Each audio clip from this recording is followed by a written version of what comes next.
A 28ª Conferência das Nações Unidas sobre Mudanças Climáticas, a COP28, será realizada entre os dias 30 de novembro e 12 de dezembro de 2023, nos Emirados Árabes Unidos, em Dubai. Durante 2 semanas, serão esperados líderes de mais de 190 países para discutir estratégias de combate ao aquecimento global. Neste ano, a grande preocupação é transformar promessas em ações. Para isso, a presidência do evento definiu 4 temas prioritários para a conferência: acelerar a transição energética, resolver o problema do financiamento climático, focar na natureza, nas pessoas e na vida, além de promover a inclusão completa. Também há expectativa de que esta COP seja muito importante por lançar o primeiro Global Stocktake, uma espécie de inventário sobre o que já foi feito para cumprir as metas do Acordo de Paris, firmado há 8 anos durante a COP21. O principal objetivo do acordo era reduzir consideravelmente as emissões dos gases de efeito estufa que causam o aquecimento global. E a intenção agora é entender o quanto já avançamos nesse sentido em nível global, além de propor ações para acelerar o cumprimento dessa meta até 2030. Neste contexto, será que o Brasil vai conseguir se posicionar como um provedor de soluções para os desafios relacionados aos extremos do clima? A resposta é o que nós iremos discutir a partir de agora. Olá, bom dia a todos. Uma satisfação, quero agradecer ao time do Planeta Campo, do Canal Rural, a honra de conduzir esse primeiro debate aqui do Fórum. Debate importantíssimo, que o Brasil vai levar para a COP, né? Quero agradecer primeiro a Lilian Chagas, do Itamaraty, que vai trazer as suas contribuições, o Muni Lourenço, da CNA. Gente, só para contextualizar um pouco o tema, o que é COP, né, gente? A Conferência das Partes, a Conferência do Meio Ambiente das Nações Unidas. O que se discute lá? Tá? Problemas e problemas. Mas mais do que isso, as soluções para esses problemas. Tem um lema que não é dessa COP, não é da COP 27, que foi no Egito, não é da COP 26, que foi em Glasgow, na Escócia. É um mantra da COP que é o seguinte: Action, Delivers and Hope. Ação, entrega e esperança. O que é isso? A gente tenta buscar um equilíbrio aí. Sim, precisamos preservar, precisamos reduzir as emissões, precisamos despoluir, tá? Eu colocaria aqui um tema a mais, um pilar a mais aqui, que é segurança alimentar. Precisamos sim produzir, precisamos sim preservar, mas também precisamos produzir. Foi falado aqui da sustentabilidade, do propósito. Sim, a pauta do Planeta Campo, a pauta da COP, a pauta do Brasil, a pauta do mundo é a sustentabilidade. Mas para fazer isso com propósito, a gente precisa de equilíbrio. O Marcelo e a Marcela trouxeram aqui da JBS, da Âmbar Energia, o tema agro, né? O mundo, na COP, discute combustíveis fósseis, redução de emissões, aquecimento global, mas quando olham para o Brasil, quando o mundo olha para o Brasil, a gente só enxerga 2 coisas: agronegócio e Amazônia. Mas nós precisamos mostrar, estamos conseguindo mostrar, a solução que o Brasil traz nesse outro pilar que eu quero colocar aqui como pauta também, que é a segurança alimentar. Eu não tenho dúvida que hoje, para o futuro da humanidade, preservar, reduzir emissões, combater a poluição é condição à sobrevivência da humanidade. Assim como produzir alimentos também é condição à sobrevivência da humanidade. Então, sim, sustentabilidade com propósito significa o quê? Com equilíbrio, o equilíbrio de produzir e preservar. Eu vou passar a palavra aqui para a Lilian, do Itamaraty, lembrando qual que é o propósito, estamos falando de propósito, né, o objetivo desse painel, o que o Brasil vai levar para a COP. Eu diria que é como que o Brasil vai se posicionar perante a comunidade mundial nesse palco que chama-se COP, que esse ano acontece em Dubai, nos Emirados Árabes, a COP 28. E quero lembrar mais um ponto só, se me permite: COP 30 em 2025 no Brasil. O Brasil vai ser sede. O que o Brasil vai levar para a COP 28 e 29, nós vamos mostrar em loco aqui em 2030, que é o agronegócio da sustentabilidade, que é o agronegócio da Amazônia que preservamos e que é o pulmão do mundo. Obrigado, gente. Eu vou passar a palavra agora, primeiramente, para a Lilian. Por favor, Lilian, fique à vontade. Bom dia a todos. Bom dia ao público também que nos assiste. Muito obrigada ao Canal Rural por nos incluir nesse debate tão importante. É uma grande satisfação para o Itamaraty, Ministério das Relações Exteriores, para nossa secretaria, que é a Secretaria do Clima, Energia e Meio Ambiente, chefiada pelo embaixador André Corrêa do Lago, um dos maiores negociadores de mudança do clima no mundo, pode-se dizer, e agora chefia a nossa equipe para esse grande evento. Antes de entrar na COP, propriamente dita, daqui a 2 semanas e meia em Dubai, eu queria só chamar a atenção que o nosso Ministério apoia o agronegócio brasileiro com a sua rede de embaixadas espalhada pelo mundo inteiro. Nós temos uma rede de embaixada que cobre virtualmente todos os países do mundo, onde nós não temos embaixada, alguma embaixada cobre cumulativamente.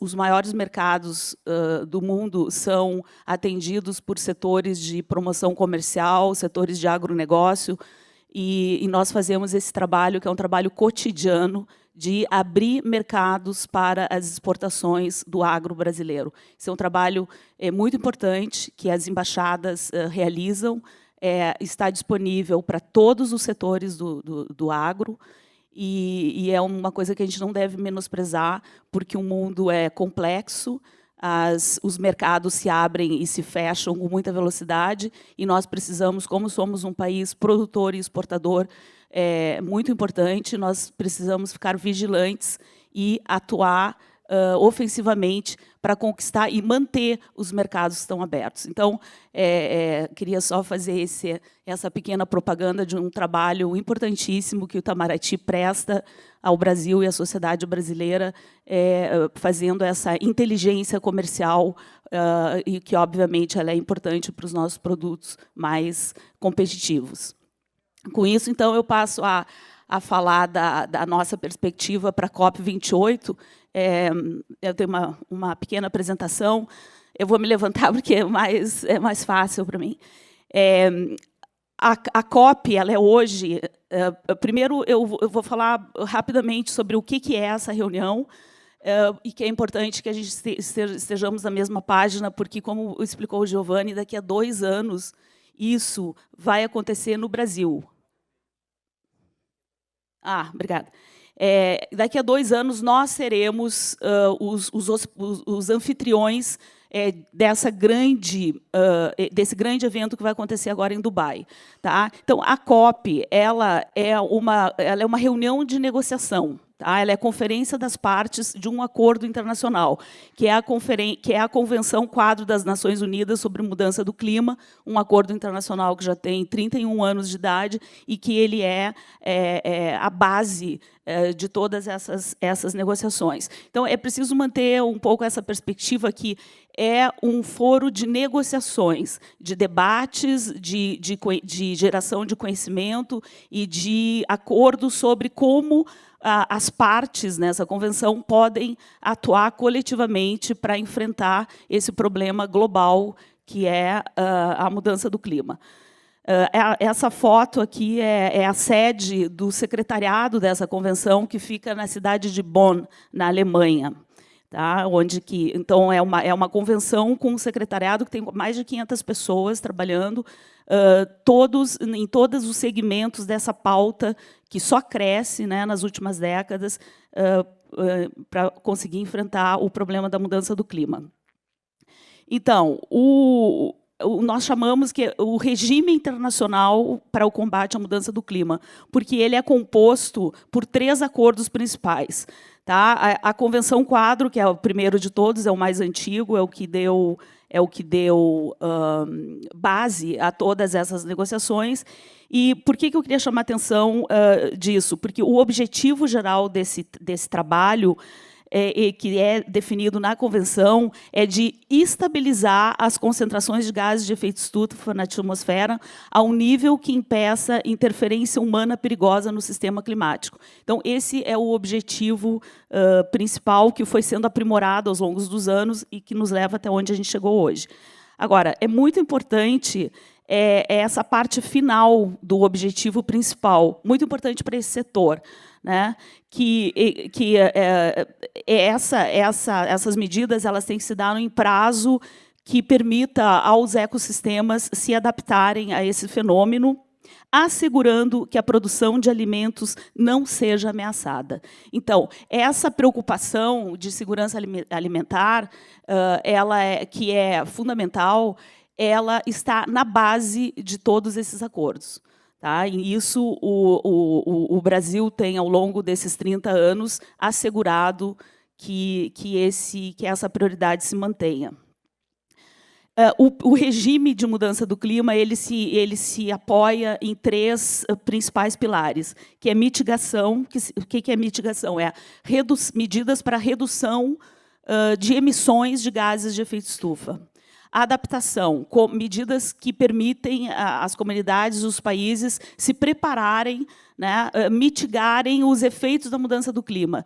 Questões de infraestrutura, de urbanismo, de como as comunidades precisam estar preparadas para não sofrer efeitos danosos de eventos extremos, de eventos climáticos extremos, né, como a gente já vê acontecer em vários lugares do mundo, e eu não preciso falar que aqui a cidade de São Paulo, né, conheceu recentemente o que é um apagão energético e como isso afeta a vida das pessoas. E o terceiro pilar é meios de implementação, que também é uma área muito importante para um país ainda em vias de desenvolvimento como o Brasil. Meios de implementação no regime do clima significa financiamento, que já foi abordado aqui, financiamento, transferência de tecnologia e capacitação. O segundo pilar desse regime da mudança do clima é o Protocolo de Quioto de 1997, que continua válido, tem vários países que são parte dele. O Protocolo de Quioto ele foi um avanço importante em relação à Convenção, porque ele foi o primeiro acordo internacional que criou compromissos para países industrializados, os países desenvolvidos, compromissos de redução de emissão.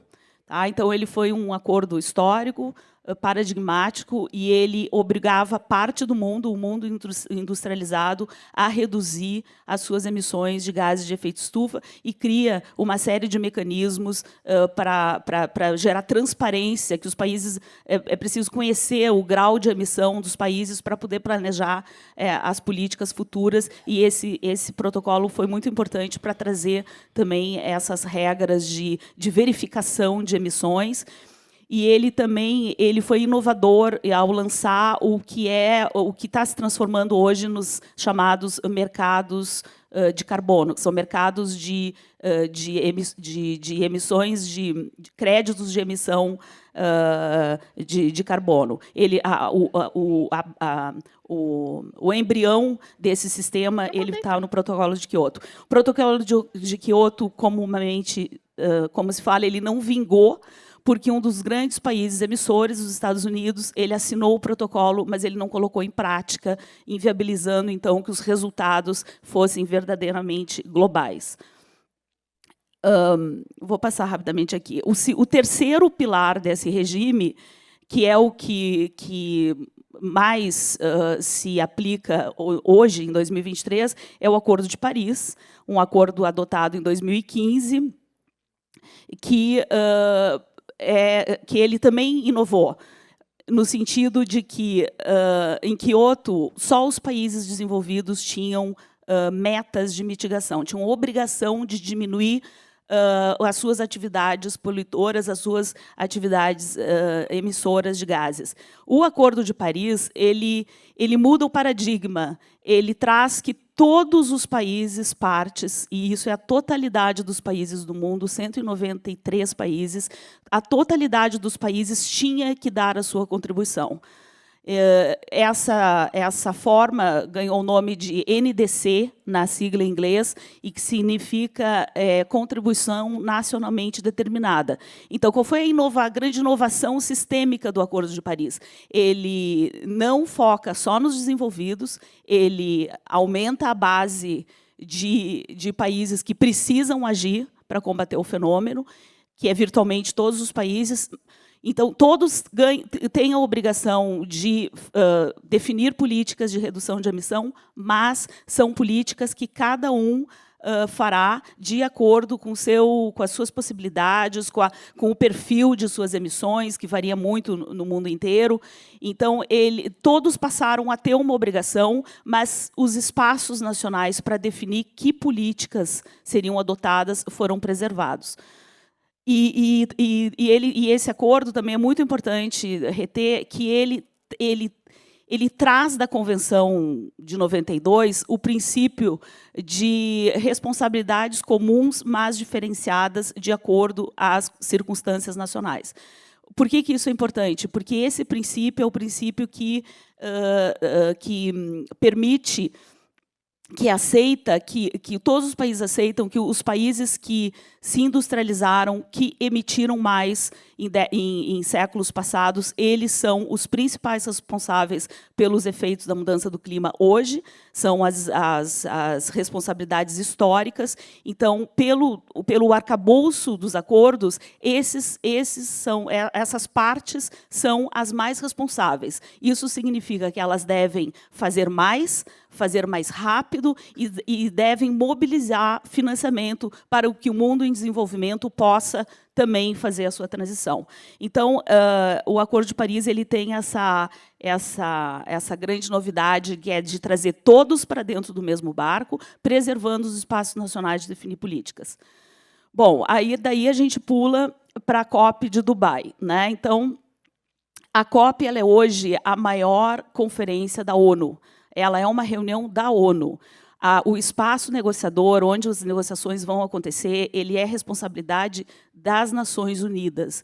Os Emirados, e daqui a 2 anos o Brasil, eles precisam fornecer a infraestrutura, mas as negociações elas se dão sob responsabilidade da ONU, sob os códigos de conduta da ONU. Ela é dona do espaço que se chama Blue Zone, onde essas negociações acontecem. E além de ser a maior conferência hoje da ONU, ele é um dos únicos processos multilaterais vivos. As negociações na área de meio ambiente, Convenção da Biodiversidade, Convenção da Desertificação, poluição por plásticos e os acordos da mudança do clima são hoje o único pilar de multilateralismo ativo, acontecendo, dinâmico. E isso é muito importante. Por quê? Porque é o único processo que envolve todos os países. Então, que cria compromissos, que cria obrigações para a totalidade dos países. Eu botei aí uma listinha de quais são os principais resultados que vão surgir dessa COP. O primeiro é o Balanço Global do Acordo de Paris. O Balanço Global, chamado em inglês de Global Stocktake, ou GST, ele foi encomendado pelo próprio acordo, porque o sentido do Acordo de Paris é todos os países precisam fazer alguma coisa. Todos os países têm prazos para apresentar suas políticas.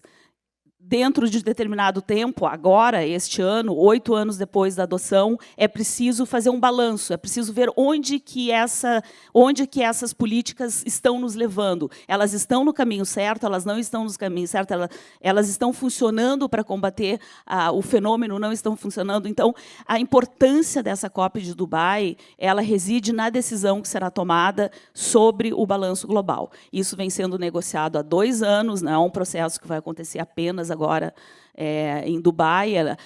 Os países já vêm discutindo há 2 anos processos técnicos, processos políticos de como nós vamos avaliar, neste momento da história, a efetividade desse acordo. Então, o balanço global será o grande resultado dessa COP. Por quê? Entre 2015 e 2017, os países apresentaram as suas políticas. Essas políticas já tiveram 5 anos, 6 anos de implementação. Agora é o momento de verificar onde que elas nos levaram, porque dentro de 2 anos, em 2025, é o prazo para os países apresentarem o 2º ciclo de NDCs, o 2º ciclo de políticas. Então, a ideia é que esse trabalho, esse exercício, que será uma decisão, ele informe esse próximo ciclo.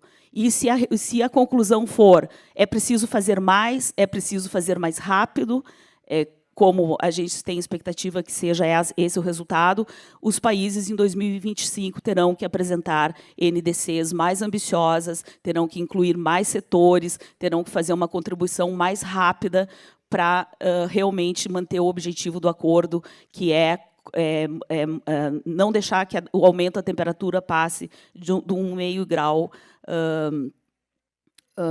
para manter o objetivo do Acordo de Paris. O segundo resultado é o Fundo de Perdas e Danos. Isso foi uma vitória dos países em desenvolvimento na COP anterior, na COP do Egito, de Sharm el-Sheikh. Eles conseguiram que o sistema criasse um fundo e esse fundo deve ser operacionalizado. Essa COP de Dubai, então, nós esperamos ver a operacionalização desse fundo, a entrada em funcionamento dele, vai ser, na minha opinião, talvez o segundo resultado mais importante, e a boa notícia é que o grupo negociador, entre trancos e barrancos, ele conseguiu chegar numa formulação para esse fundo, que vai estar acessível a todos os países em desenvolvimento, especialmente os mais vulneráveis. Não há definição dentro do sistema multilateral de quem é vulnerável. Em princípio, todos os países em desenvolvimento, todos os países do mundo são vulneráveis, em especial os países em desenvolvimento. Então, ele deve ser operacionalizado muito em breve. O terceiro é o Objetivo Global de Adaptação, também será uma decisão que é um marco, né, com diretrizes, com princípios, com recomendações de como os países devem organizar as suas políticas nacionais de adaptação, porque à medida que o fenômeno vai se acentuando, a ciência vai nos mostrando que não está controlado, que há riscos de maior aquecimento da temperatura global e que os efeitos poderão ser muito difíceis, muito graves, e que é preciso, então, agir.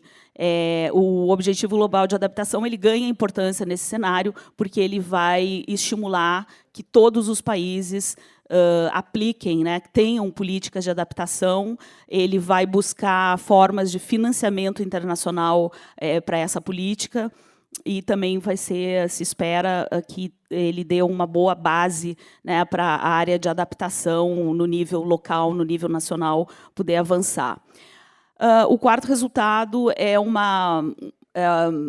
deve-se avançar na definição de uma nova meta quantitativa global para o financiamento climático internacional.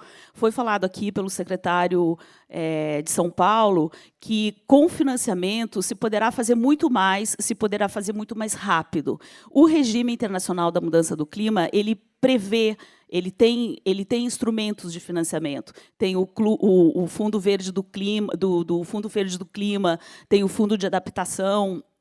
Agora vai ter o Fundo de Perdas e Danos. Então, a ideia é que esses mecanismos eles sejam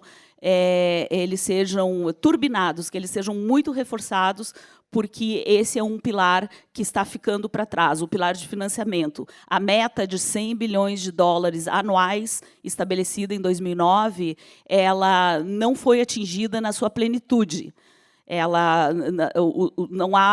Não há confirmações de que esses instrumentos financeiros ou que os países que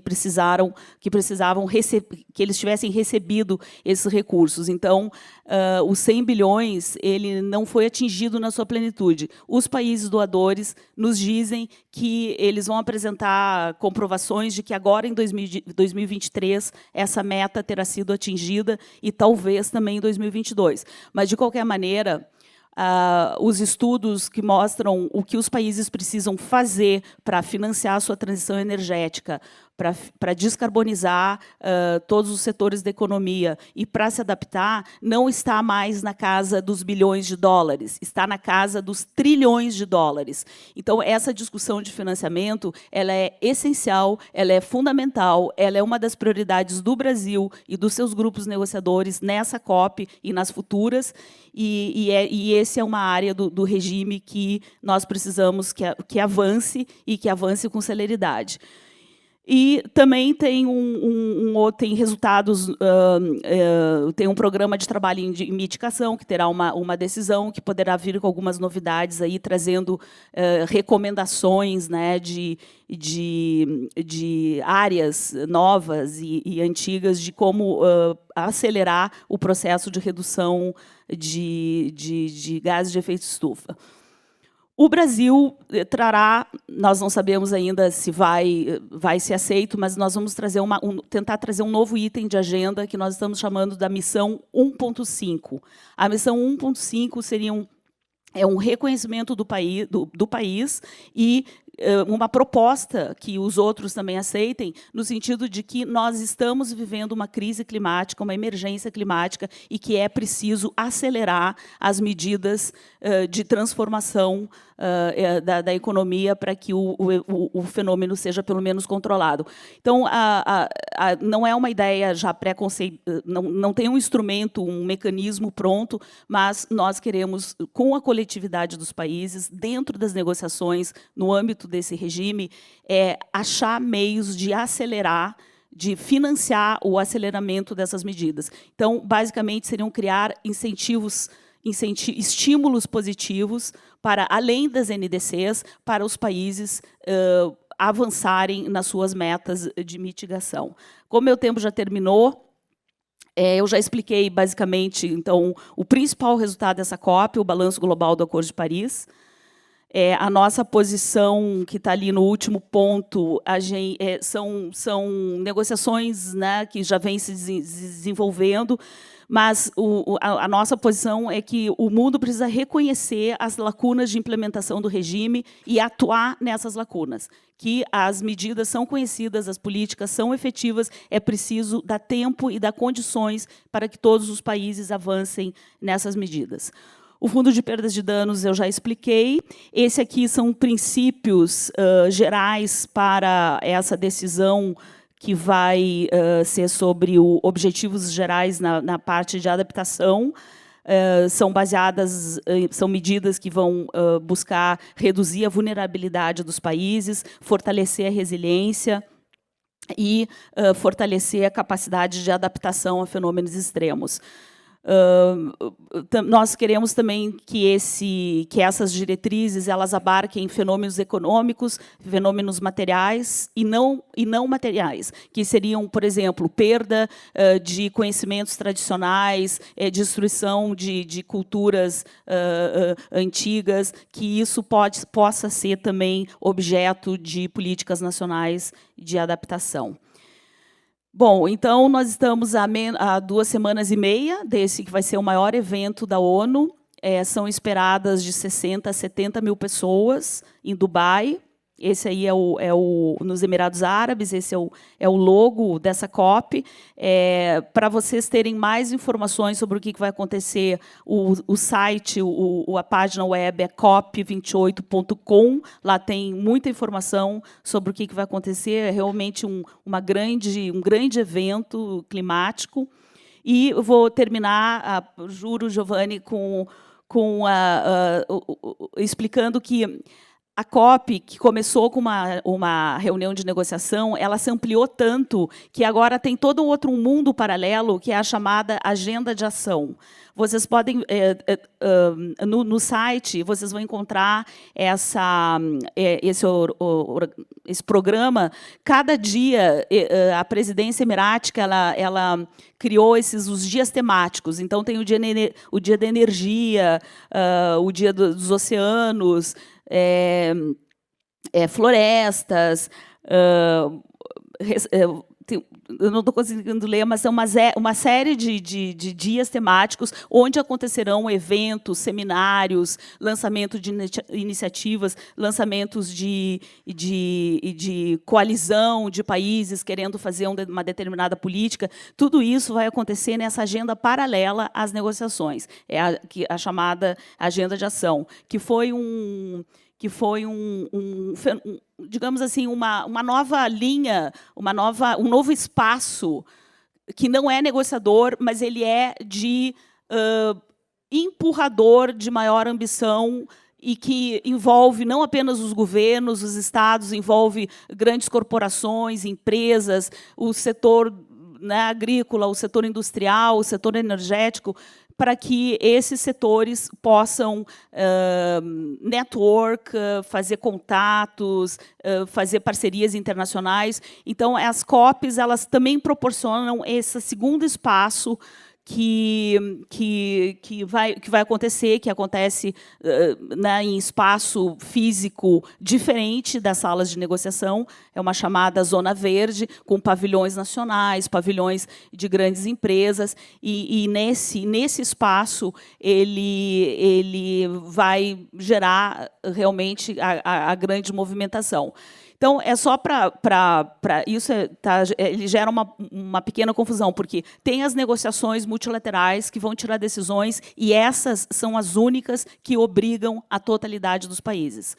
Nosso foco estará nessas negociações, porque é ali que vão ser adotados os compromissos. Essa outra agenda de ação, ela é muito importante, porque ela envolve, ela tira só dos governos o foco e coloca foco no setor privado, no setor acadêmico, no setor científico, para todos contribuírem com as suas políticas.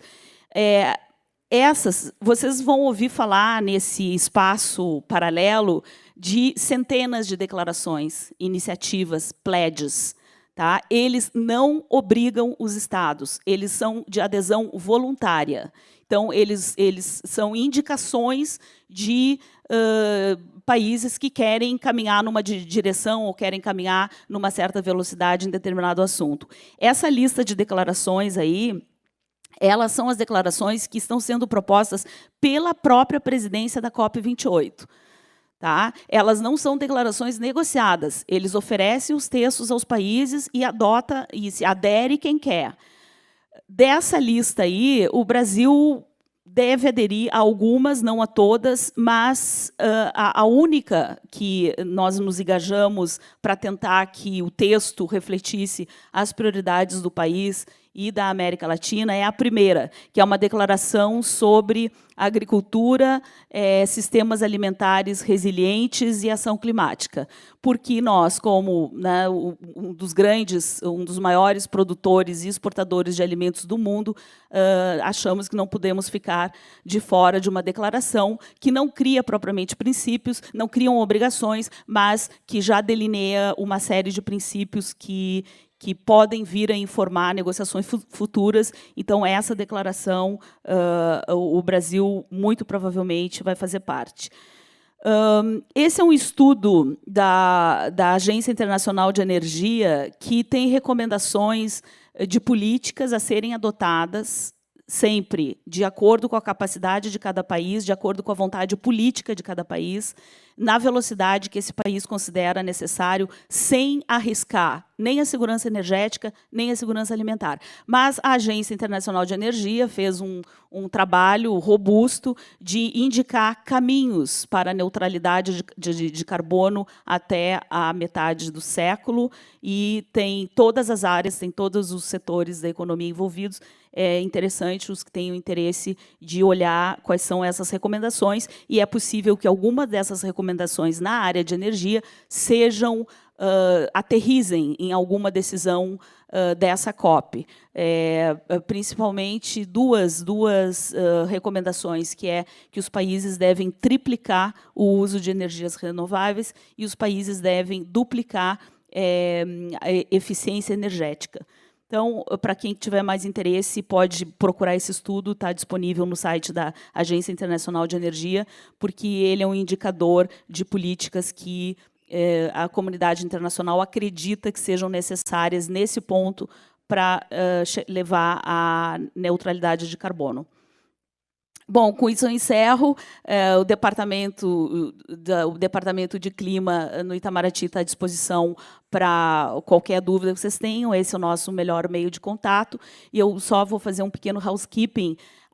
Todos os que forem participar da COP precisam estar credenciados. O credenciamento, ele fica para a delegação brasileira, ele está aberto até o dia 15 de novembro.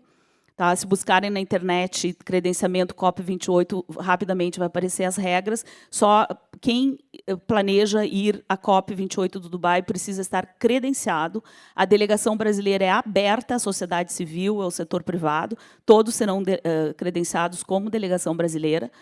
E, além disso, além de ter o seu credenciamento da COP, precisa processar um visto eletrônico para entrar nos Emirados Árabes para participar desse evento.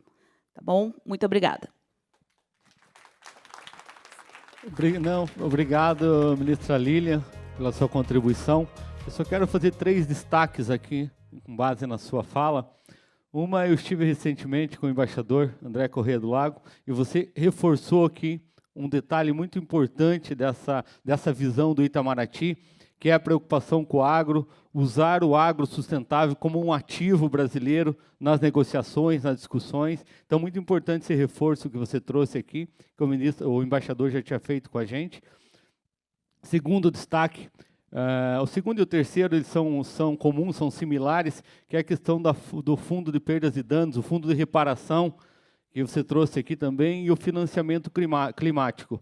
Ponto de muita atenção. Só no fundo de perdas e danos, o fundo de reparação, a discussão vem do Acordo de Paris, né, 100 bilhões de dólares para ser investido, e o financiamento é a mesma coisa. Está na pauta, é pauta recorrente nas COPs, é pauta recorrente no acordo, nas discussões, mas é como cabeça de bacalhau. Todo mundo fala, todo mundo diz que fez, mas ninguém nunca viu esse dinheiro. Então, esse é um ponto importante aí das negociações. E lembrar do protagonismo que o Itamaraty tem nesse processo. Você falou também que a COP é acordo, é negociação e precisa de unanimidade. Isso é diplomacia também. Então, só lembrar que essa visão, esse contexto agro que você traz aqui, que vai fazer parte dessas discussões, será fundamental e um ativo importante aí que o Brasil consiga se posicionar aí nesses acordos, nessas negociações. Obrigado, tá? Eu vou passar a palavra agora para o Muli Lourenço, CNA. A CNA tem uma pauta transversal, eu chamo de transversal, que vai levar para a COP, porque agronegócio é vocação natural no Brasil, é desenvolvimento econômico e social. Por isso que eu digo que é uma pauta comum não só do agronegócio brasileiro, mas de toda a economia do país, política, econômica e social, que a CNA está levando para a COP28. Por favor, Muni. Bom dia, Giovanni. Bom dia, Giovanni. Bom dia, ministra Lilian. Bom dia a todos os senhores e senhoras aqui presentes, aos que estão acompanhando pelas mídias sociais. Primeiramente, Giovanni, eu gostaria aqui, em nome da CNA, da Confederação da Agricultura e Pecuária do Brasil, parabenizar o Canal Rural pela realização de mais uma edição do Fórum Planeta Campo, um evento que, a cada edição, vem numa crescente de sucesso e de relevância para o agro e para a discussão das questões ambientais. E nós queremos agradecer ao Canal Rural pelo honroso convite para que a CNA pudesse participar aqui e agradecer na pessoa do presidente Júlio e toda a equipe do Canal Rural. Giovanni, nós, enquanto CNA, temos participado ativamente das COPs. Nos últimos 10 anos, a CNA tem participado de todas as reuniões da UNFCCC, enquanto CNA, enquanto entidade máxima de representação do produtor rural brasileiro, e na condição da legitimidade da CNA, da representação de mais de 5 milhões de produtores rurais brasileiros, tendo a questão da sustentabilidade ambiental como uma das prioridades da casa e do agro brasileiro como um todo. A CNA tem como 2 linhas de atuação muito presentes, um protagonismo à altura da importância do agro brasileiro, também no que diz respeito às questões ambientais, e também uma atuação propositiva. E, nesse sentido, a CNA, no último dia 25 de outubro, na sua sede em Brasília, divulgou e entregou aos negociadores brasileiros e à sociedade como um todo, entregando nas mãos do ministro da Agricultura, ministro Carlos Fávaro, da secretária Ana Toni, pelo Ministério, secretária de Mudanças Climáticas, pelo Ministério do Meio Ambiente, e do embaixador Luiz Figueiredo, ministro, pelo Itamaraty, esse documento com o position paper, os posicionamentos e as expectativas da CNA e, por extensão, dos produtores rurais brasileiros em relação a posicionamentos e expectativas para os debates e as negociações que irão acontecer em alto nível em Dubai. Deixando muito claro, mais uma vez, que a CNA tem plena confiança na competência, na capacidade de diálogo e de articulação e experiência na defesa dos interesses nacionais da equipe do Itamaraty, liderados pelo embaixador Corrêa do Lago, embaixador Luiz Figueiredo, a ministra Lília e toda a equipe. E o intuito da CNA com este documento, que nós vamos, daqui a pouco, tentar fazer um breve resumo, Giovanni, aqui, com o material de apoio, é no sentido de, respeitosamente, contribuir com os negociadores brasileiros, prestando subsídios, pontos de vista do agro brasileiro na interação dessas instâncias decisórias do país, nessa interação com as demais partes do Acordo do Clima. Eu trouxe aqui um material, aí, o tema do nosso painel, que o Brasil vai levar para a COP28, as contribuições da agropecuária brasileira, Conferência do Clima, posicionamentos estratégicos do setor agropecuário. Aí, falando um pouco sobre a participação direta da CNA na COP28, nós, como eu dizia, já participamos há mais de 10 anos da CNA. A CNA já está credenciada há vários anos pela ONU, a UNFCCC, como entidade observadora representando o setor privado agropecuário brasileiro para as COPs. Teremos um ponto alto dentro da programação da COP28, que será o Dia do Agro, no dia 10 de dezembro de 2023. Esse Dia do Agro será liderado e coordenado pela CNA e acontecerá no pavilhão empresarial brasileiro. E terá os seguintes painéis, com a participação e presença de autoridades científicas, representantes do setor privado, segurança alimentar e paz, segurança alimentar e energética, mercado de carbono, transição energética, transparência do agro, e participaremos também, enquanto CNA, no Espaço Brasil, sobre um painel, uma discussão sobre regularização ambiental, onde, inclusive, vamos apresentar programas diretamente executados pela CNA, e contando também com a atuação do nosso braço educacional, que é o SENAR, o Serviço Nacional de Aprendizagem Rural, programas como o Pra Valer, um programa de regularização ambiental e produtiva, e um programa piloto que a CNA recentemente lançou, programa Balcão do Produtor, que está implantado em 4 estados, com apoio de federações de agricultura e pecuária estaduais, voltados principalmente para a retificação de cadastros ambientais rurais.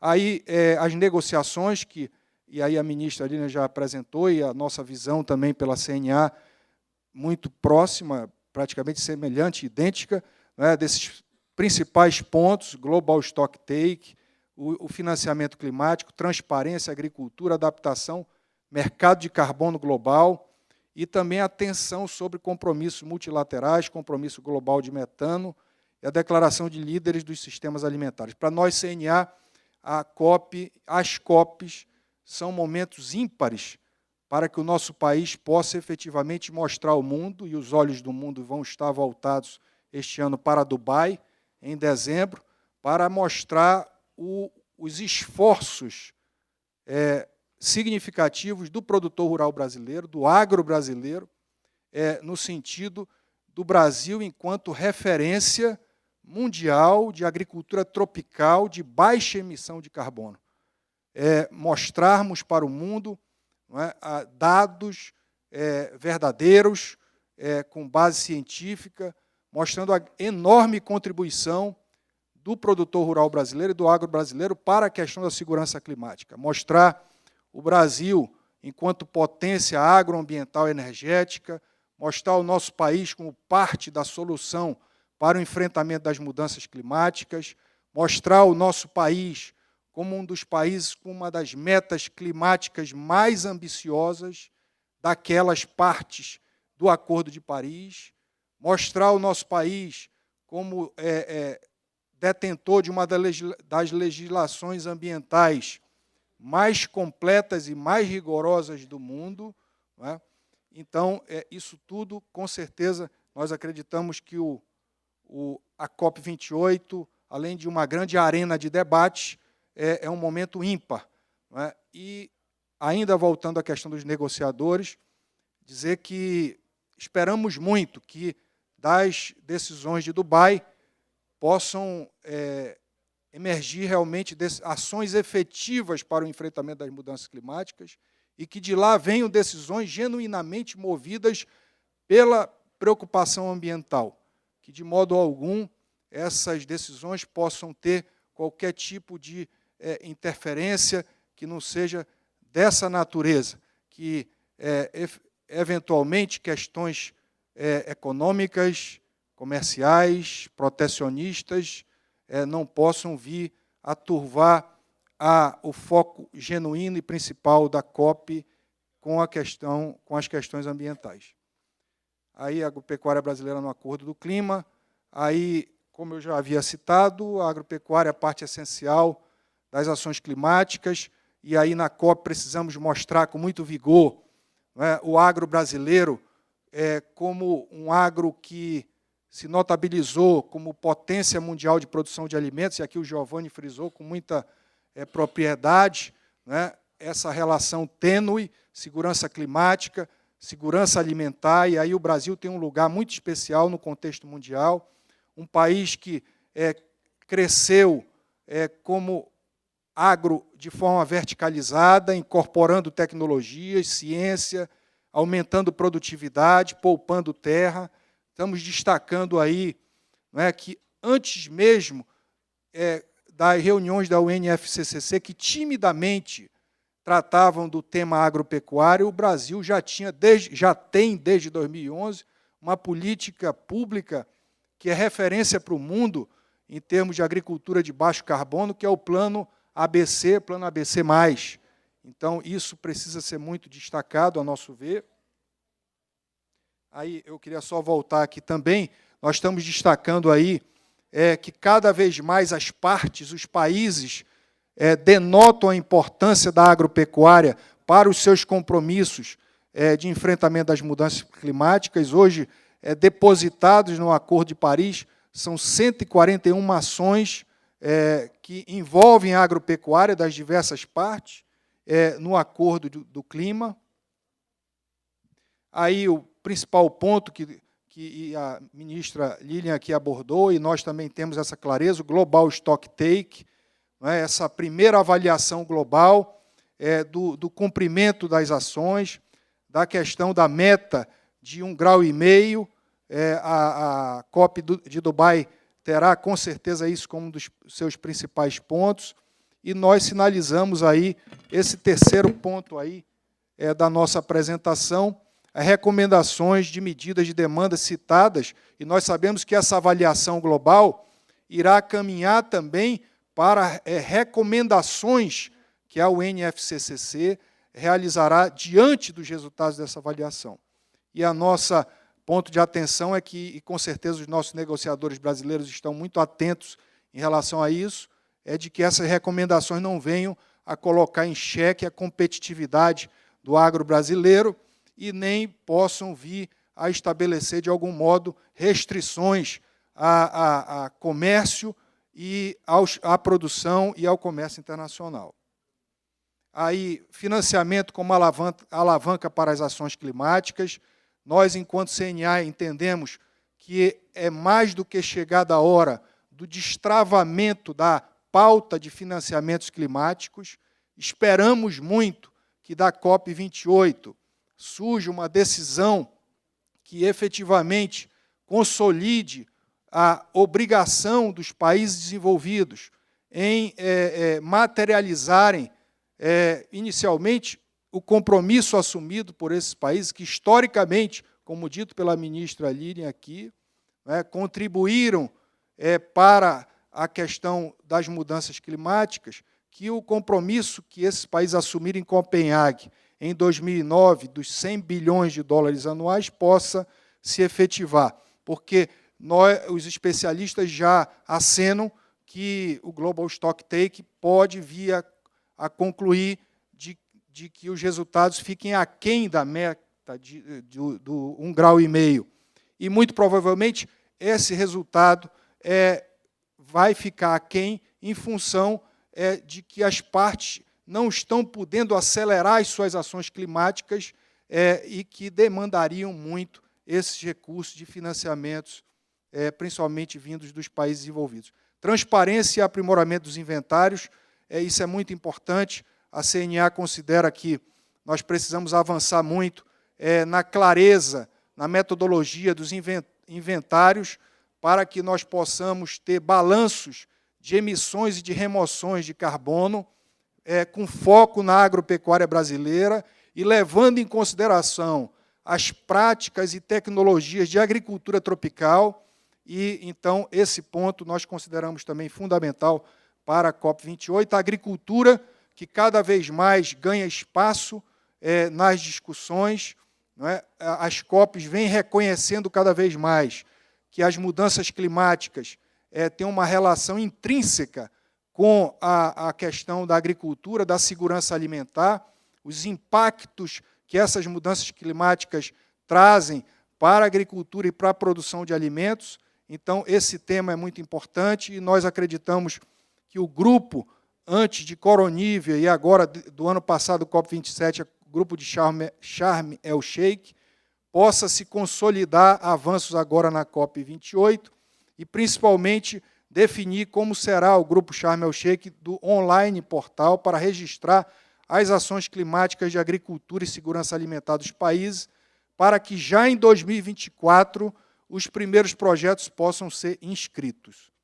Aí a adaptação, que eu vou aqui também só na mesma linha, a CNA pensa da mesma maneira, exatamente como o Itamaraty, como a ministra Lilian colocou, a importância de nós termos cada vez mais uma meta de adaptação. O setor agropecuário precisa ter uma ação, uma estratégia muito clara, consolidada sobre a questão da adaptação, diminuindo os impactos sobre a agricultura e a produção de alimentos, o mercado de carbono global, que vem, nas últimas COPs, tendo avanços importantes e que nós também temos a expectativa de que, na COP28, possamos avançar, principalmente considerando o grande ativo ambiental do Brasil e que isso pode trazer benefícios para o país e uma grande contribuição para o planeta e para o enfrentamento das mudanças climáticas. Aí o compromisso global do metano, o Brasil aderiu ao compromisso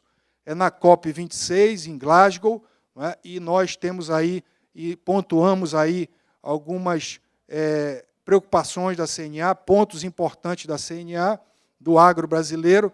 Precisamos aí fazer o esforço de massificar tecnologias, boas práticas agropecuárias, para cada vez mais intensificarmos a pecuária brasileira e diminuirmos o impacto. Sistemas alimentares, a presidência da COP28 já sinalizou claramente que esse tema será uma das prioridades e que a presidência da COP28 de Dubai espera aprovar uma declaração de líderes específica sobre os sistemas alimentares, e nós, então, entendemos que isso é um ponto de atenção, principalmente para que determinados conceitos possam ficar muito bem claros, para que, por exemplo, não se tome uma direção unicamente de modos de produção, de agroecologia, de agricultura de pequeno porte, como modos únicos de produção em conciliação com a questão da sustentabilidade ambiental.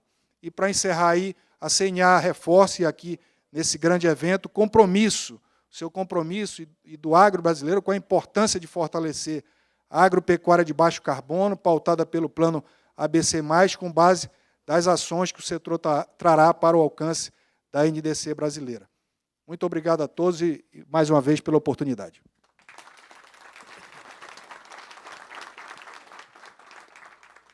Obrigado, Mani. O Mani trouxe aqui uma leitura, me permita interpretar dessa maneira, Mani, que produzir, gente, uma das condições para se produzir é preservar. Não há produção sem preservação. Tá? Então, precisamos preservar rio, solo, meio ambiente. Isso é condição, é um elemento fundamental aí para que a gente tenha eficiência, produtividade e consiga produzir de maneira adequada. E o que nós vamos levar para a COP nessa pergunta? De novo, os cases estão muito importantes. O Brasil já produz e preserva de maneira simultânea, como condição. E vou lembrar só 2 exemplos aqui, Monique, que a gente ouviu hoje na abertura desse painel. 2 exemplos muito simples, tá? Mas que mostram que isso está disseminado na agricultura e na pecuária brasileira.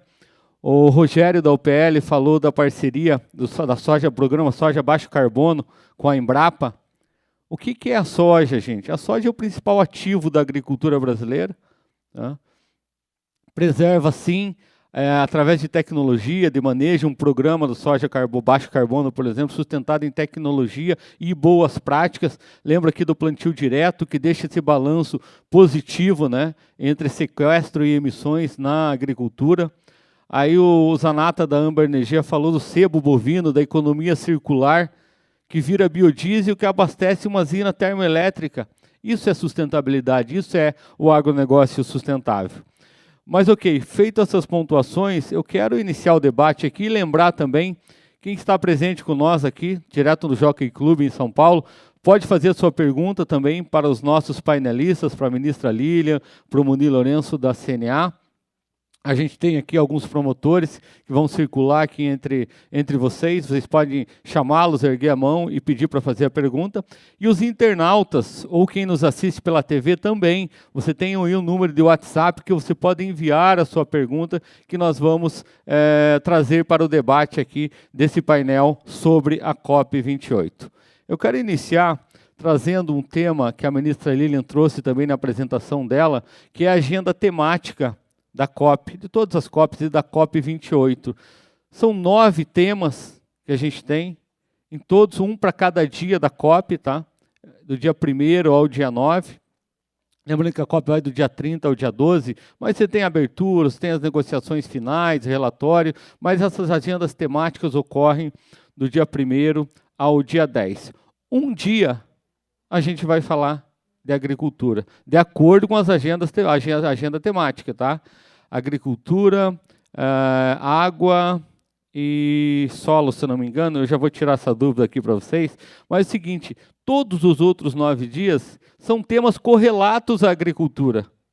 Quando eu falo de energia, tá? Quando eu falo de tecnologia, quando eu falo de inovação, quando eu falo de sucessão, e esse é um tema que eu quero trazer aqui, um dos dias, uma das agendas temáticas, o tema é saúde, alívio, recuperação e paz.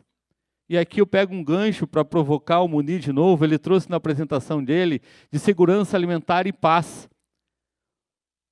No mundo moderno, os conflitos, tá? Sejam eles econômicos, sociais e bélicos, como a gente está vendo no leste europeu, e até ali no Oriente Médio, não é mais necessariamente por petróleo e energia, mas é por comida. É o grande ativo da geopolítica, é o grande ativo das discussões, das demandas mundiais, ou seja, alimentos, segurança alimentares também significa paz. É isso, e isso está dentro do contexto da COP ali, quando a gente olha para esse dia temático, Munir. Certamente, Giovanni. E não por acaso, esse será, inclusive, o primeiro tema do painel, dos primeiros painéis do Dia do Agro, no dia 10 de dezembro, lá na COP28. Você foi muito feliz em colocar, e isso é público e notório. Nós enfrentamos diversos problemas hoje, de conflitos mundiais, e muitos deles motivados por questões de alimento, comida, água, recursos naturais. Então, a segurança alimentar é hoje uma âncora para a paz mundial. Então, nós precisamos ter essa clareza, da discussão climática, fundamental, mas também atrelada à segurança alimentar. E, como eu disse, a nossa visão da CNA é que a responsabilidade do agro brasileiro, nesse quesito, é algo de relevância mundial, e isso a própria ONU, a FAO, depositam isso, né? O Brasil hoje produz alimentos o equivalente ao consumo de 1 bilhão de pessoas, né? Então, isso é muito importante para saciar a demanda por alimentos da nossa população e parte da população mundial. Então, é muito importante inserir num evento como a COP28 de foco climático esse contexto da segurança alimentar, que é fundamental, e da paz mundial, das relações entre a humanidade, né, da pacificação e da oferta de alimentos. E o Brasil, com certeza, é um grande supridor desses alimentos para a população mundial. Perfeito, Mani, obrigado. A ministra Lília quer complementar, mas eu já quero emendar também uma pergunta aqui com base no que o Mani falou. E a ministra também trouxe na apresentação inicial o agronegócio, a produção de alimentos, o ativo agronegócio, sustentabilidade, segurança alimentar. É um ativo de negociação, é um ativo de diplomacia nessas negociações da COP, quando a gente olha para o Brasil? Por favor. Sem dúvida. Sem dúvida, o Brasil ele já é visto, né, ele já é reconhecido pelas suas credenciais verdes, por um país que já persegue no campo das leis e no campo econômico e das práticas, né, colocadas no dia a dia, práticas sustentáveis nesses três: regulação e implementação. Então, isso já é reconhecido e isso nos faz que nós sejamos, o Brasil é ator incontornável em todas as negociações envolvendo agricultura, uso da terra, florestas, produção de alimentos, e é uma das nossas principais atividades nesse âmbito multilateral, ambiental e climático, e é um ativo reconhecido. Por outro lado, como os senhores sabem, o perfil de emissão de gases de efeito estufa do Brasil ele é muito particular, ele é quase único, né? Quase 50% das emissões de gases do Brasil é resultado do desmatamento de florestas. Então, esse também é um foco nessas negociações, porque as diretrizes dos outros países querem ver esse problema resolvido. Então, nós também precisamos atuar nas nossas principais emissões. Agora, nesse quesito também, o país chegará com excelentes resultados. Nesse ano de 2023, a redução do desmatamento só no bioma Amazônia já está em quase 50%, e parece que ainda antes da COP o dado será atualizado e vamos chegar com um resultado ainda mais impressionante. Mas eu queria comentar 3 aspectos da negociação que eu acho que é importante para o setor. Primeiro, a agricultura ela não tem um trilho negociador aberto dentro do regime do clima. Tá? Não estão em jogo metas para o setor. O tratamento que está sendo dado, antigamente era um grupo de Coronívia, desde do ano passado, conforme o CNA já explicou, é um grupo chamado Sharm el-Sheikh Trabalho Conjunto. É um grupo que busca como tratar questões de agricultura e de sistemas alimentares, recordando que sistemas alimentares ele vai muito mais além da produção, é a produção, o transporte, a finalização, ele é toda uma cadeia. E por que foi colocado como sistema alimentares? Porque toda a cadeia precisa avançar rumo à descarbonização, não apenas a produção.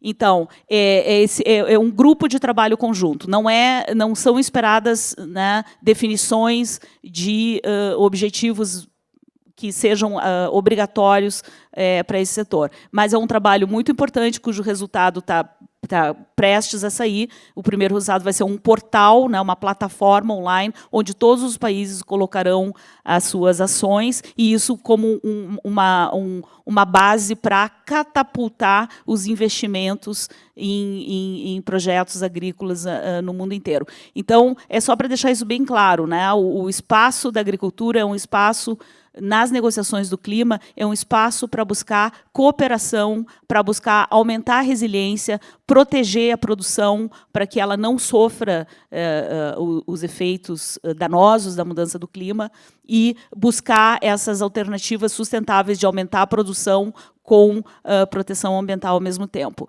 2 aspectos, rapidinho, que eu queria também mencionar, que nós vamos atuar nessas negociações. O artigo 6 do Acordo de Paris, que é o artigo que abre para a cooperação internacional nos esforços de mitigação, né? Os países podem intercambiar os seus resultados. Então, quem tem folga poderá exportar seus créditos para outro que não cumpriu as suas metas, poder offset, né, poder equilibrar os resultados. Aí o resultado global seria a favor de uma redução de emissões. Então, o artigo 6, ele abriu esse caminho, e no nível internacional, no nível das negociações, ele já está regulamentado, né? As negociações do artigo 6, e elas são importantes para o setor do agro, porque, como foi colocado ali no seu slide, nós precisamos assegurar e fortalecer o espaço dentro desse espírito de cooperação internacional para atividades de regeneração florestal, chamado REDD+. Tá? Então, essas negociações nós também atuamos com muito cuidado e muita intensidade para que os tipos de atividades que beneficiem os nossos resultados estejam garantidos, né, nas regras internacionais. E um segundo aspecto, que é técnico, mas é muito importante, é as discussões de métricas, né? O Brasil, com sua agricultura tropical, ele precisa de métricas específicas que sejam realistas para a nossa realidade, e que a gente não precise importar métricas de outros países, porque elas necessariamente não serão as mais corretas para o nosso caso. Então, além de financiamento e mercado de carbono, questões de métricas têm o seu espaço na negociação, e nós atuamos também com muita intensidade. Obrigado, ministra. Tem algumas perguntas chegando aqui, nós já temos perguntas para a ministra Lília e para o Munir. Eu vou continuar com a Lília, por favor. Tem uma pergunta aqui dizendo o seguinte: caso realmente os países ricos, os países industrializados, desenvolvidos, que também são os mais poluentes, não cumpram as promessas ou não cumpram as metas de financiamento climático, isso enfraquece a credibilidade, o propósito, a proposta da COP de mitigar esses efeitos das mudanças climáticas? Afeta, sim, porque, como eu expliquei, o regime, o que foi combinado, o Pacto Global para combater a mudança do clima, ele envolve compromissos em mitigação, medidas de adaptação ao fenômeno e meios de implementação, do qual o financiamento é mais importante.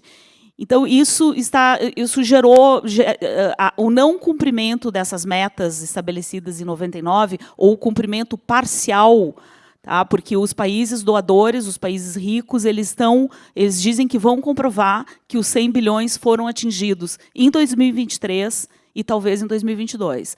Então, nós estamos esperando ainda essas comprovações para, a partir daí, tratar da nova meta, que, como eu falei, terá que ser dos trilhões de dólares. Então, ele enfraquece, tá? Mas o problema da mudança do clima, os países precisam se preparar, precisam combater e precisam se preparar por seu próprio interesse nacional. O que o regime internacional ele tem que apoiar, ele tem que fornecer os mecanismos, os instrumentos para que essa ação ela seja mais rápida, porque os insumos que a gente está recebendo da comunidade científica é de que o problema não está controlado, que as NDCs, se implementadas conforme estão ditas no papel, elas nos levariam a um mundo, a um cenário de aumento da temperatura no nível de 1,7, é maior do que o nível 1,5, as consequências não são completamente conhecidas e podem ser muito graves.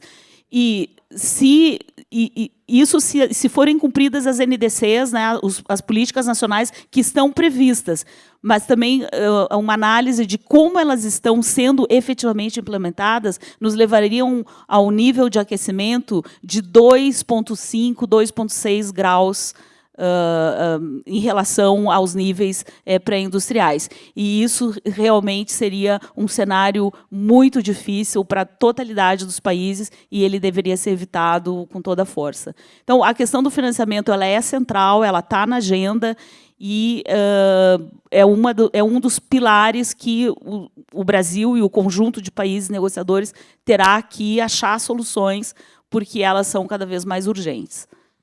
Obrigado. Nós temos uma pergunta aqui do público que está presente com a gente aqui no Jockey Club. Eu vou pedir para que se levante, se apresente e direcione a sua pergunta, por favor. Pois não. Obrigada, bom dia. Primeiro, eu quero iniciar agradecendo aos painelistas e esses excelentes insights aqui que a gente recebeu. Meu nome é Marilene Yamauchi, eu trabalho no INPEV.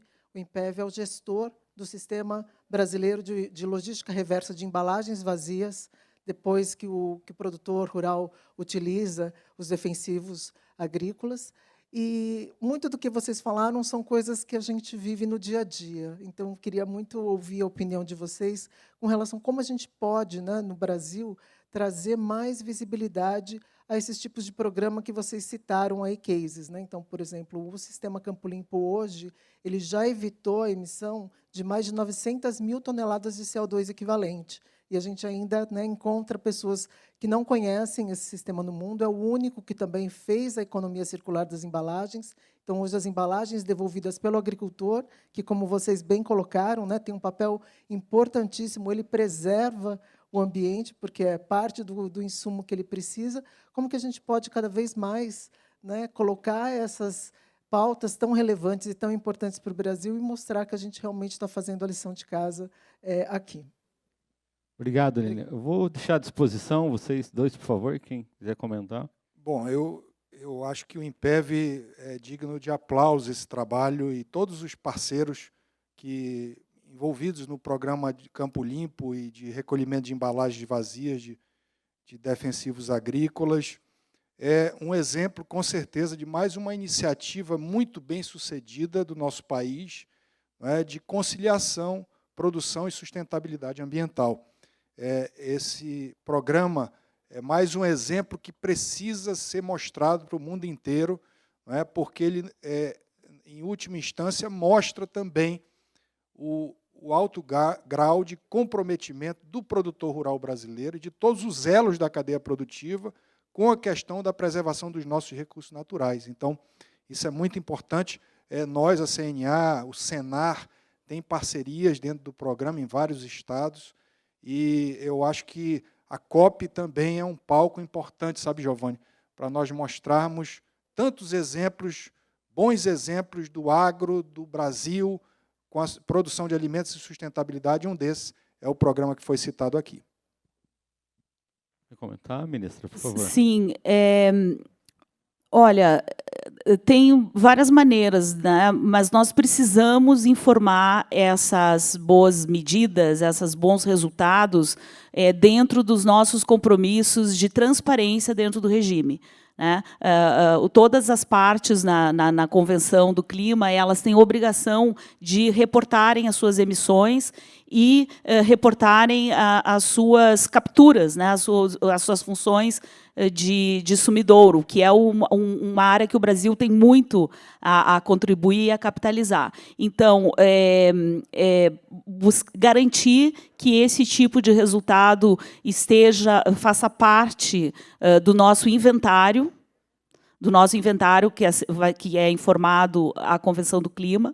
E, segunda instância, vocês sabem que foi ampliado o CIM, o Comitê Interministerial para a Mudança do Clima. O CIM terá vários grupos de trabalho. Esses grupos de trabalho precisam estar informados de ações positivas, de práticas sustentáveis que contribuam para a captura de carbono em todos os setores. Também é outra medida. E urgentemente, daqui a 2 semanas, né, o Brasil, eu não tive tempo de falar, mas o Brasil terá o Espaço Brasil dentro dessa zona verde, né, Green Zone. Esse é um espaço comum, governo, setor privado, sociedade civil, todos vieram juntos esse ano para mostrar a seriedade e para fortalecer a credibilidade internacional do Brasil como campeão de sustentabilidade. Então, é uma questão simbólica, mas muito importante. A CNA, a CNI, a PEX, governo federal e integrantes e entidades da sociedade civil, o Brasil terá um espaço. O Brasil está unido nessa luta. Esse é um trem que já partiu. Tá? Então, os setores vão ter que buscar as suas soluções, mas, como país, nós não temos alternativa a não buscar essa economia verde, essas práticas descarbonizadas pela nossa própria sobrevivência, né, como sociedade. Então, nesse Espaço Brasil, que foi aberto a apresentação de projetos, foram apresentados 699 propostas. Mas é um espaço limitado, embora muito bem localizado, lá no espaço em Dubai, só tem capacidade de 110 eventos. E esses 110 eventos, de todas as diferentes áreas, né, da economia, estarão representados lá em Dubai, apresentando ao mundo o que o Brasil está fazendo, dando a sua contribuição para esse fenômeno global. Obrigado. A gente tem mais uma pergunta local aqui, por favor. Se apresente, por favor. Pode direcionar a sua pergunta. Andréa Azevedo, diretora do Fundo JBS pela Amazônia.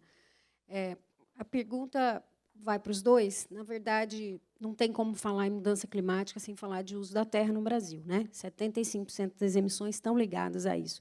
E 50% ao desmatamento.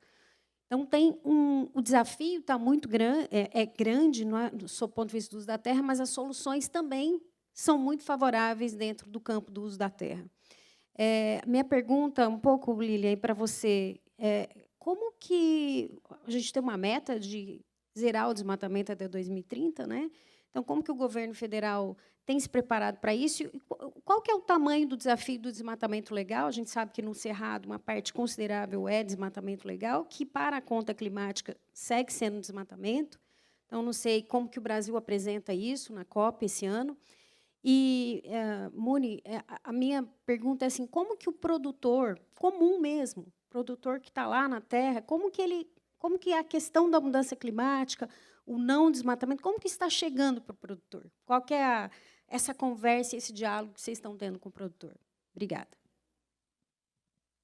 Começar, Lília. Sim, a questão do desmatamento, né, como eu expliquei, ela é um perfil muito particular ao Brasil, ela é um objetivo da nossa NDC, então o Brasil terá que enfrentar essa questão. Assim, para essa e para as futuras COPs e para nosso próprio interesse. A meta é terminar com o desmatamento até 2030. Acho que esse é o compromisso que está na NDC. Com relação ao desmatamento ilegal, as informações que têm surgido do Ministério do Meio Ambiente, do IBAMA, é que os resultados, em pouco tempo, em poucos meses, são extraordinários, baseados em operações de comando e controle. Né? Houve um reforço da governança em regiões específicas, há um esforço de mapeamento, de conhecimento, de onde está e como combater. Então, é uma questão de informar nos canais de debate que vão se proporcionar nessa COP essa nova realidade em relação ao desmatamento. né? Nós precisamos enfrentar os nossos problemas com seriedade, com os meios que a gente tem, aceitar a cooperação internacional que chega, né? O Fundo Amazônia também está reativado, com cada vez mais países querendo contribuir. Então, nós vamos, assim, sem nenhum medo, mostrar o que nós estamos fazendo, né? E se a legislação brasileira ela dá essa prerrogativa ao produtor, né? Ela dá a obrigação de manter e ela dá uma prerrogativa dele usar a terra para sua produção em determinada proteção. Há outras maneiras de equilibrar, né, se chamaria o desmatamento legal, né, permitido pelo Código Florestal, buscar formas de equilibrar em outras áreas o que isso vai ocorrer. Mas o compromisso de terminar com o desmatamento legal, ele é público, né, ele está escrito na nossa política climática, e os resultados que nós vamos levar a Dubai são muito promissores. Munir? Bom, primeiro agradecer a pergunta, né? Dizer que da parte da CNA, nós, inclusive consta do documento do Position Paper, né? Nós consideramos a questão do desmatamento ilegal, combate ao desmatamento ilegal, uma ação central dentro da estratégia brasileira de enfrentamento das mudanças climáticas. Mas consideramos também importante nós avançarmos em termos de qualificar melhor o desmatamento legal, o desmatamento ilegal, para termos uma precisão maior. Em relação à posição direta do produtor rural, nós temos muita clareza com relação a isso. O desmatamento ilegal é uma prática que cada vez mais é uma prática que está ficando no passado. Ela é residual, aliás, os números não mentem. Segundo dados do Serviço Florestal Brasileiro, somente 1% dos produtores rurais brasileiros inscritos no CAR, Cadastro Ambiental Rural, praticaram desmatamento ilegal. Então, isso é residual cada vez mais, né? Então, e é muito importante que nós levemos essa informação fidedigna, oficial, para esses grandes fóruns, para não confundir exceção com regra geral, não generalizar a exceção. A regra geral é o produtor rural brasileiro que quer cada vez mais buscar a adoção de boas práticas agropecuárias, né? Agora, desmatamento ilegal, rigores da lei, mais comando e controle importante, mas não só comando e controle, políticas públicas positivas, educação, saúde, Amazônia profunda, infraestrutura, regularização fundiária, né? Porque, por exemplo, nós, enquanto CNA, temos manifestado isso para o governo federal. O Plano ABC mais é maravilhoso, excelente, linhas de crédito para a adoção de boas práticas. Mas uma das primeiras exigências é a garantia real, título da terra. Você já exclui uma parcela significativa dos produtores rurais da Amazônia a acesso a esses recursos. E aí, o Plano ABC, e a gente tem sinalizado, dialogado isso com o governo, tem concentrado recursos no Brasil rico, no Sul e Sudeste. Então, nós precisamos levar esses recursos para as outras regiões que, com níveis tecnológicos que precisamos elevar. Mas, com certeza, o desmatamento ilegal é central e precisa cada vez mais ser motivo de estratégia de atuação por parte do poder público. Obrigado, Oni. Nós temos mais uma pergunta aqui, por favor.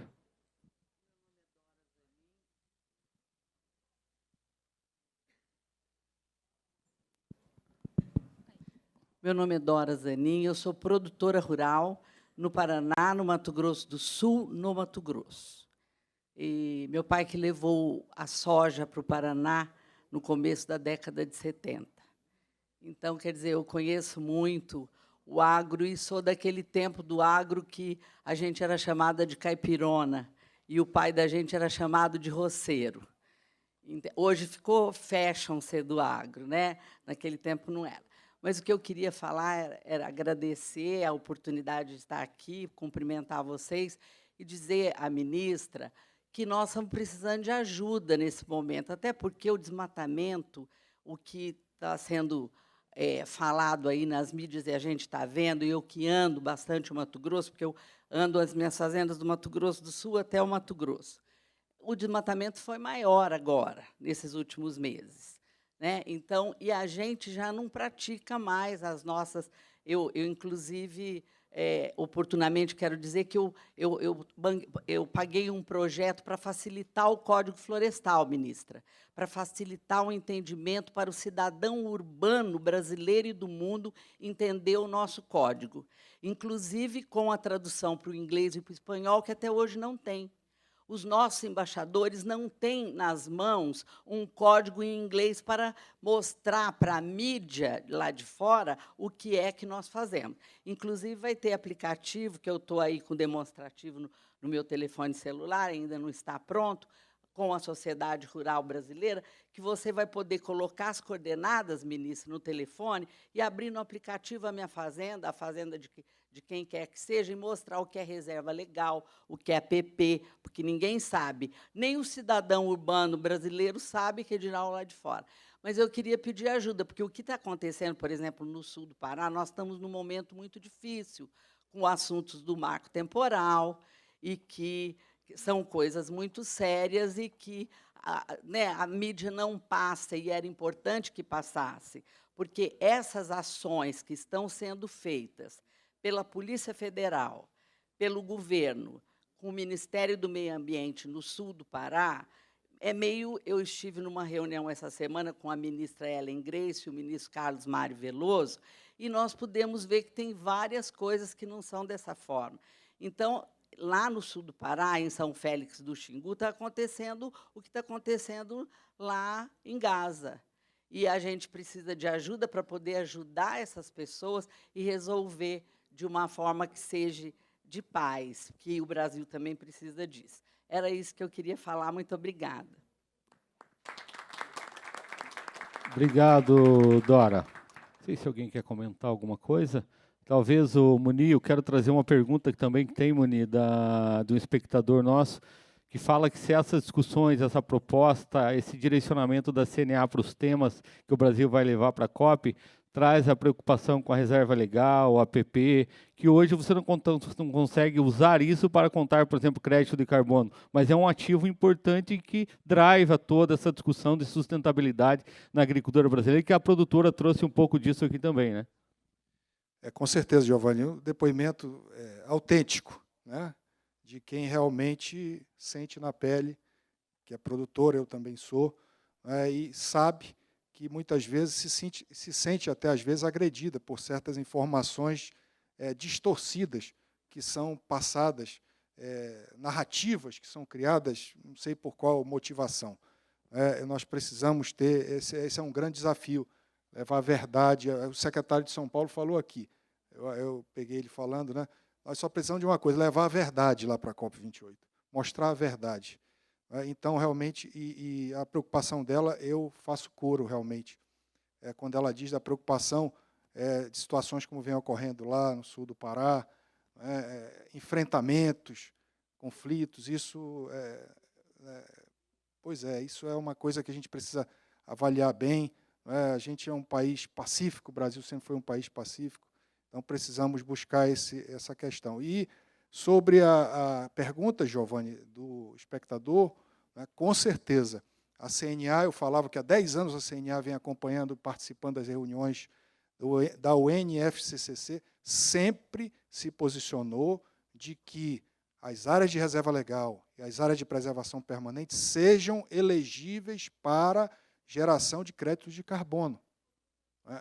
Isso, o Acordo de Paris, até então, não contempla, somente adicionalidades, mas nós entendemos que, em sendo elegíveis essas áreas, será um grande incentivo para que o produtor continue preservando a sua área de reserva legal e área de preservação permanente. E nunca é demais dizer que o nosso país tem 66% da cobertura florestal intacta, sendo 1/3 desses 66%, 33% preservados dentro das nossas propriedades privadas, numa contribuição direta do produtor rural para a questão climática do país e do mundo.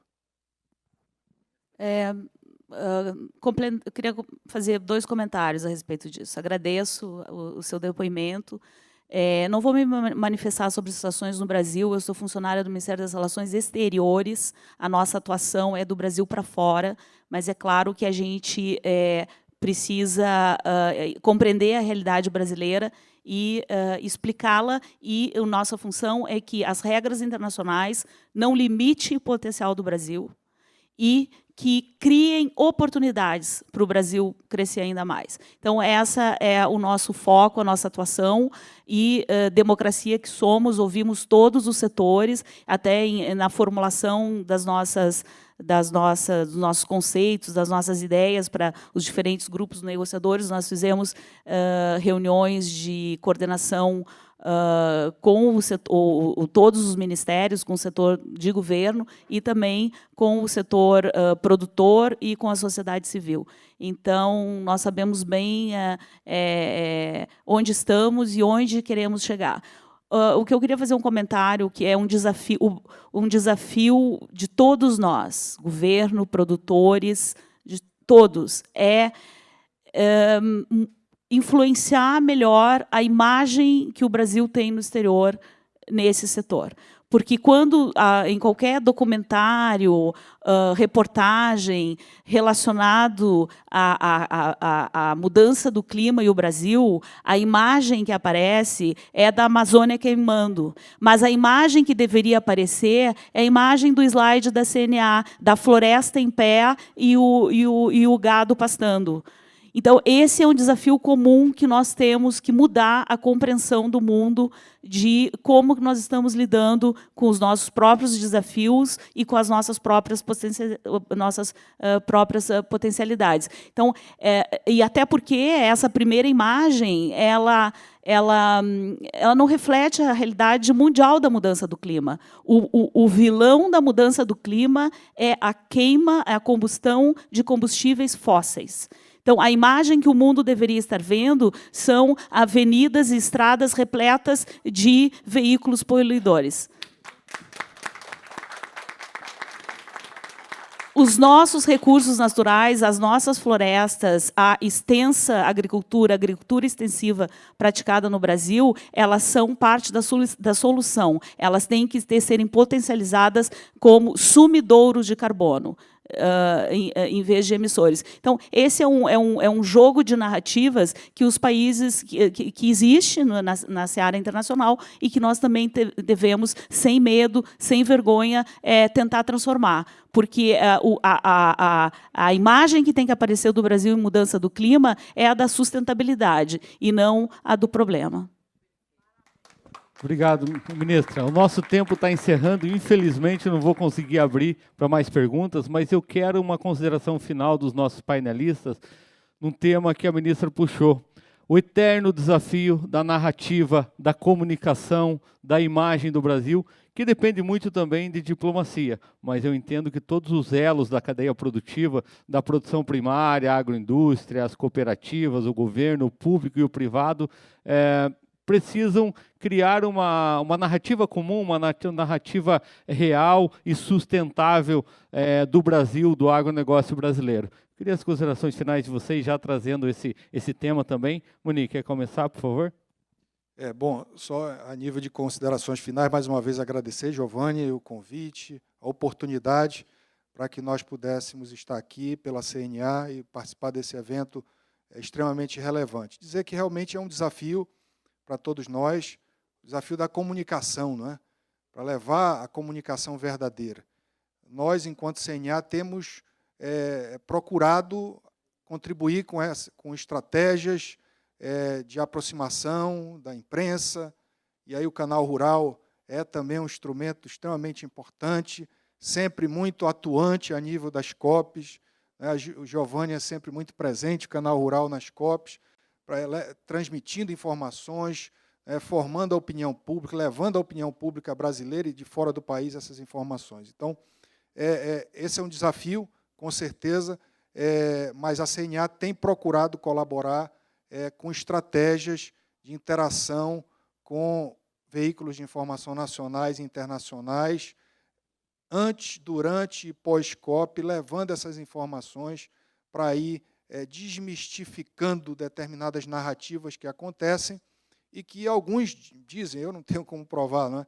Motivado, o nosso país, nós todos sabemos, hoje é um grande player, né? Eu não gosto muito do estrangeirismo da palavra, é um grande player na produção de alimentos. E, logicamente, temos concorrências comerciais, não é?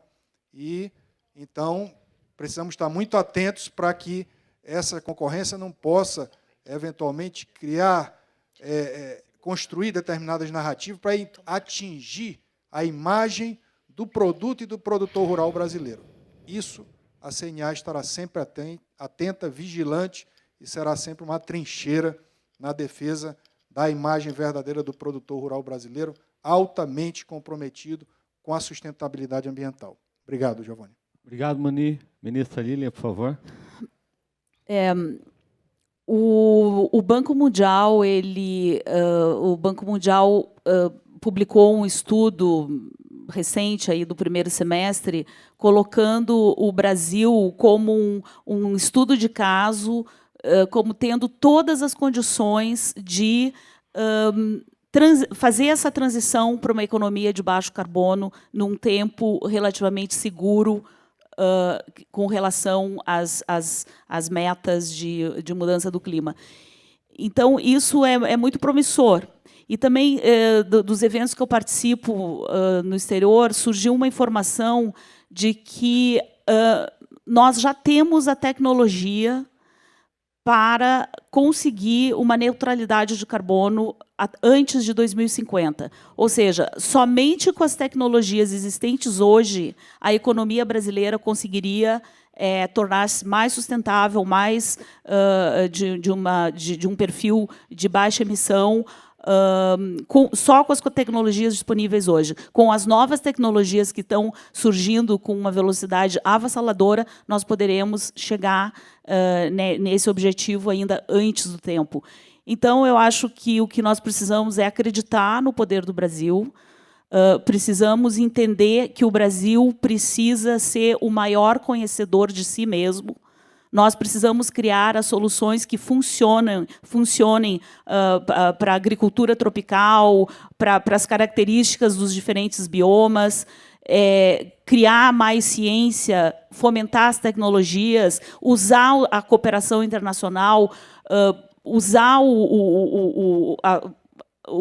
todo o capital que o exterior também quer investir no Brasil e tornarmos um país que rapidamente vai conseguir colocar em prática as suas credenciais verdes no marco de desenvolvimento sustentável, porque nós ainda temos desafios de desenvolvimento e esse esforço tem que levar em consideração as necessidades básicas que ainda persistem em várias regiões do Brasil. Obrigada.